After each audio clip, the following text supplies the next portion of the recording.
Olá, eu sou a professora Rafaela Lima e o tema da nossa aula de hoje é máquinas simples. Quando a gente fala de máquinas, o que vem na sua mente? Você pensa em máquina de lavar, máquina de cortar cabelo, muitas máquinas, mas não são dessas que eu estou falando. Eu estou falando de máquinas mais simples do nosso cotidiano. Qual a definição? As máquinas simples são pequenos instrumentos que a gente usa no nosso cotidiano, pequenas coisas que vão facilitar o nosso trabalho, que vão tanto reduzir o nosso esforço para fazer algo ou que vão facilitar algum movimento. Usando-as, nós conseguimos transmitir o nosso movimento para elas. Assim, está muito vago isso, como assim reduz a... Vamos ver. Nós temos 3 modalidades de máquinas simples. As alavancas, mas isso aqui é uma tesoura, não é uma alavanca. Alavanca você pensa o quê? Né? Uma vara, algo que vai prender para aumentar, para reduzir ali o impacto de algo, né? Pensa em salto em vara, por aí, uma alavanca tem essa ideia. Ou tem também, deixa eu vir para o lado de cá, roldanas ou polias, isso você já viu em algum lugar, né? Alguma obra, construção. E uma terceira máquina simples, do nosso cotidiano também, planos inclinados. Ladeiras, subidinhas, o que seria da nossa vida se não fosse aí os planos inclinados? Mas vamos entender um pouquinho mais sobre isso? Vamos falar primeiro sobre as alavancas. As alavancas precisam ter uma barra rígida e tem 3 pontos diferentes. Como assim? Característica de alavanca. A alavanca ela tem um ponto fixo. Vamos usar a tesoura como exemplo? Vou pegar aqui minha tesoura. A tesoura, ela tem então aqui no meio um ponto fixo, correto? Não se move, está aqui o ponto fixo. Então, toda alavanca ela tem que ter um ponto fixo, ou também chamado de ponto de apoio. Olha aqui, ponto de apoio. Aqui está o ponto de apoio. Ela tem que ter um local onde a gente faz a força. No caso da tesoura, que é onde a gente coloca o dedo, onde a gente faz a força. E a extremidade, onde a gente vai cortar, é onde faz a resistência. Resistência, ela faz oposição, ela faz uma dificuldade ali na sua força. Então, pensa bem. Imagina, você conseguiria quebrar algumas coisas, cortar sem a tesoura? Pode ser que sim. Mas a tesoura ela vai facilitar o seu trabalho, você vai aplicar a força sobre o material resistente e você vai conseguir fazer a sua atividade, seu movimento. Então, você entendeu aí os 3 pontos? Então, toda alavanca vão ter esses 3 pontos. Vamos observar? Olha o caso aqui. Então, ponto de apoio, ponto da resistência e o ponto da força. Nesse caso aqui, vou te mostrar, meu quebra-nozes aqui, coloco aqui, né, a minha noz, então repara que a posição mudou. Agora, o ponto fixo, ele tá lá na extremidade, ó, o fixo é aqui. Faz diferença, a gente acaba classificando de forma diferente, porque essa que o ponto fixo é no meio, eu falo que ela é uma alavanca interfixa. Toda a gente vai começar com inter, essa é a interfixa, porque o ponto fixo, o ponto de apoio está no meio. Agora essa aqui, repara, o ponto fixo está aqui, a resistência está aqui e olha a força onde é que está. Então, eu tenho força numa ponta, resistência no meio e o ponto fixo na outra ponta. Se a resistência está no meio, olha o R no meio, eu chamo ela de interresistente. O ponto da resistência, ele está ali no meio. Te dá aqui mais um exemplinho aqui. Vamos ver aqui.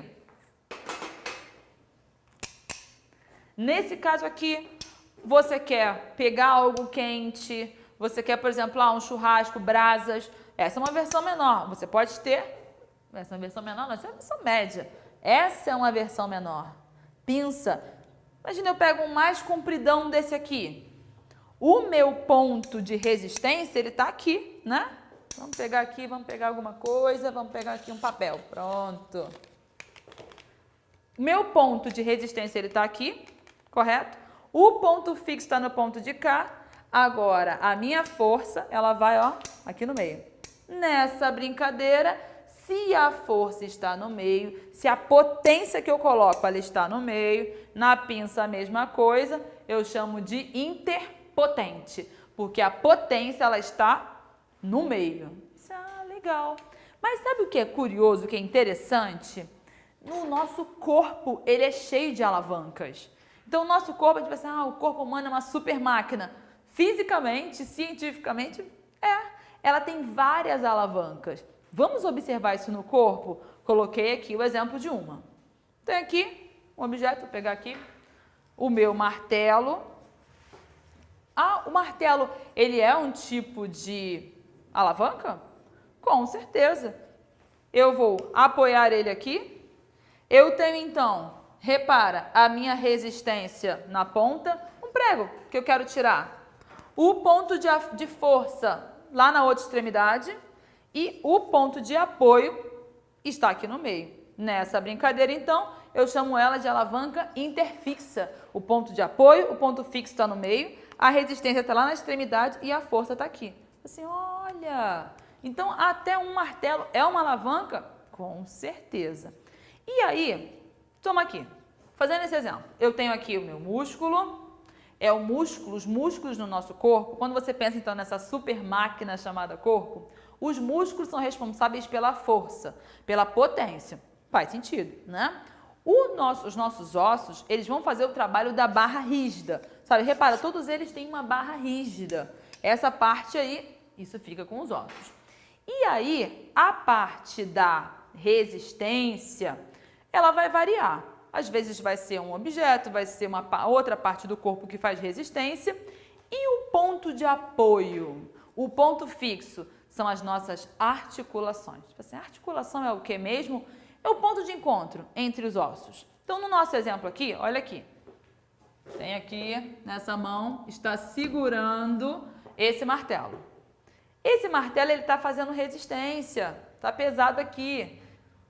O músculo está fazendo a força, a parte potente, e o ponto de apoio aqui na articulação. E se a força daqui for muito grande? Pode ser que eu não consiga. Eu tenho que me apoiar em algum lugar. Com certeza, ele é o ponto de apoio, é o ponto fixo. Muitos movimentos, dependendo da força que tiver aqui, sendo aplicada em nossa mão, algo muito pesado, vai ser muito difícil. Agora, se eu apoiar esse cotovelo, eu consigo fazer esse movimento. Então, é uma alavanca.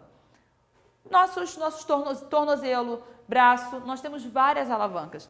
Vou te dar um exemplo de uma máquina, de um esquema de alavanca de máquina simples no nosso corpo. Já aconteceu com você de você estar dormindo, cochilando, aí fica a cabeça caindo para frente? Sabe aquela coisa assim, bem vovó, vendo televisão? O que está acontecendo? O centro de gravidade ele está no nosso rosto, ele está nessa parte frontal. Logo, há uma resistência, a tendência é cair para frente. O nosso músculo, a nossa musculatura do pescoço, ela está aqui fazendo força aqui, ó. Volte, se equilibre, que a tendência é cair para frente. Então, eu tenho aqui uma resistência, eu tenho então a força da musculatura atrás equilibrando e eu tenho a articulação. A articulação lá no meio, lá em cima do nosso pescoço, fazendo essa movimentação. Você fala, gente, então isso é a alavanca? A alavanca. E você sabia que os nossos pés também são alavancas? Alavancas muito potentes, inclusive. Alavancas que a gente categoriza do tipo interresistente. Porque a resistência ela está no meio. Você pensa, como assim? Pensa no teu pé. Pensa que o peso do nosso corpo ele está fazendo resistência, correto? Quem é que vai ter que ter ali o ponto fixo para estar lutando ali para se movimentar? Quem vai fazer esse ponto é a ponta do pé. Sabe assim, aquela coisa de ficar na ponta do pé? Cada andada, cada passada, o ponto fixo na ponta do pé. E de quem é que tem a força para você fazer esse movimento? A chamada batata da perna, a musculatura da panturrilha. Ali que vai ter a força para você se movimentar. Então, eu tenho o corpo fazendo resistência com todo o peso. Quanto mais peso, mais difícil fica. A minha batata da perna, a panturrilha, essa musculatura ali, fazendo força para esse movimento, e a ponta do pé sendo ponto fixo para a gente ficar na ponta do pé, para a gente se deslocar. Assim, olha, então até isso é uma alavanca. Até isso é uma alavanca no nosso corpo. E vale comentar que o tipo de alavanca mais comum no nosso corpo é desse tipo. Esse tipo de alavanca, que a gente chama de uma alavanca interpotente, a gente chama de alavanca de velocidade. Então a gente pode configurar que o nosso corpo é uma máquina que ela está mais adaptada à velocidade. O segundo tipo de alavanca é o tipo que é mais com aquele perfil de equilíbrio. Então, a gente fala assim, nosso corpo é uma máquina de força. Não tanto. A gente tem mais alavancas de velocidade e de equilíbrio do que alavancas de força. Show? Aí a gente avança um pouquinho nesse tipo aqui. Então, falamos de alavancas, as roldanas ou polias. O propósito desse tipo de máquina simples é maravilhoso. Fazer a gente reduzir força no que a gente precisa fazer. Imagina que esse super peso aqui, essa super caixa, vamos colocar assim, vamos dizer que ela tem aí 40 quilos. E você está em cima tentando puxá-la. O trabalho é muito grande, a força necessária é muito grande. Se eu prendo uma polia no teto, coloco uma corda, fica muito mais fácil fazer esse trabalho. Então, a missão de uma polia de uma roldana é reduzir a força necessária. E, inclusive, em muitos casos, ela acaba assim, ela reduz a força e ela também muda o sentido. Porque agora eu posso fazer de cima para baixo, que é mais fácil. E sabe o que é interessante em outros casos? A nossa polia, que ela tem um ponto fixo. Você já viu polias que tem várias dessas? São polias que reduzem ainda mais, pela metade, a força necessária. Quanto mais eu tenha essas roldanas, menor vai ser a força necessária. Olha que interessante. E, para fechar, para concluir a nossa aula, a gente fala então do plano inclinado. O plano inclinado, você vê aqui que eu tenho que subir algo numa ladeira. Dependendo do ângulo dessa ladeira, se ela estiver mais inclinada, o desafio é maior, né? Agora, o que seria do nosso cotidiano sem esses pequenos planos inclinados para facilitar o trabalho, para encurtar certas distâncias, para reduzir o trabalho da gente subir em algo vertical? Muito mais difícil. Então você pegou aí a importância dessas máquinas no nosso cotidiano e como de fato elas facilitam a nossa vida, reduzindo força, reduzindo o esforço e o trabalho necessário para a gente realizar atividades? Alavancas, polias e roldanas e planos inclinados. Então, ficamos por aqui e até a próxima. Tchauzinho!